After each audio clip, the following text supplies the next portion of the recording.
So guys, for the first method, make sure that you have no VPN or proxy server enabled. If you do, then you want to disable it. See if that works for you. For the second method, you're going to head over to search and type in view network connections. Click on it.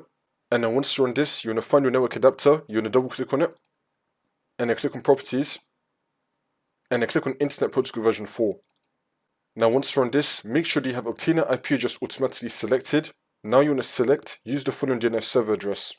You want to make the first line 8888 and you want to make the second line 8844 and then click on OK. For the last method, you want to head over to search and type in CMD. Now you want to run it as administrator and then click on yes.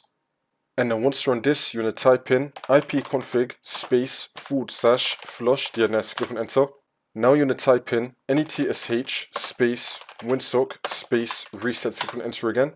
And now you just want to restart your computer. And then this should now fix your problem.